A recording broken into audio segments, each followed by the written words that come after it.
সাতটি বড়ই পাতা দিয়ে বদনজরের গোসল করুন। অনেকেই আমরা কিভাবে বদনজরের গোসল করতে এটা আমরা জানি না, অনেকে আবার এটা বিশ্বাস করে না যে বদনজর আবার কি।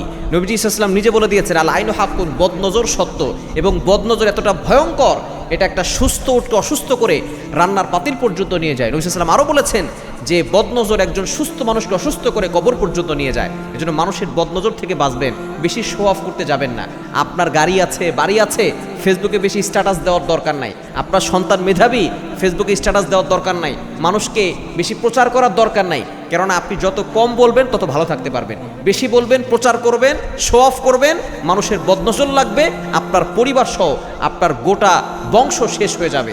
এজন্য বদনজর থেকে বাঁচার জন্য অনেকে দেখবেন অসুস্থ হয়ে যায়, বারবার দেখা যাচ্ছে যে তার খাওয়ায় অরুচি, এরপরে সংসারের ভিতরে ঝগড়া, এগুলো বদনজরের কারণে হয়ে থাকে। এই বদনজর যদি আপনার লেগে থাকে, আপনি গোসল করবেন কিভাবে?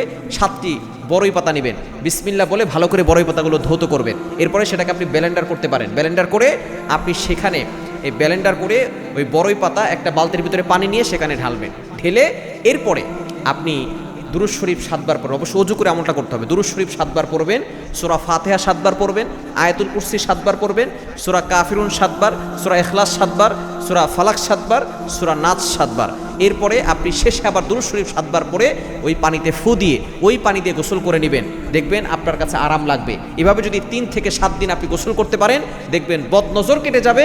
সকল বদনজর থেকে আল্লাহ আপনাকে হেফাজত করবে।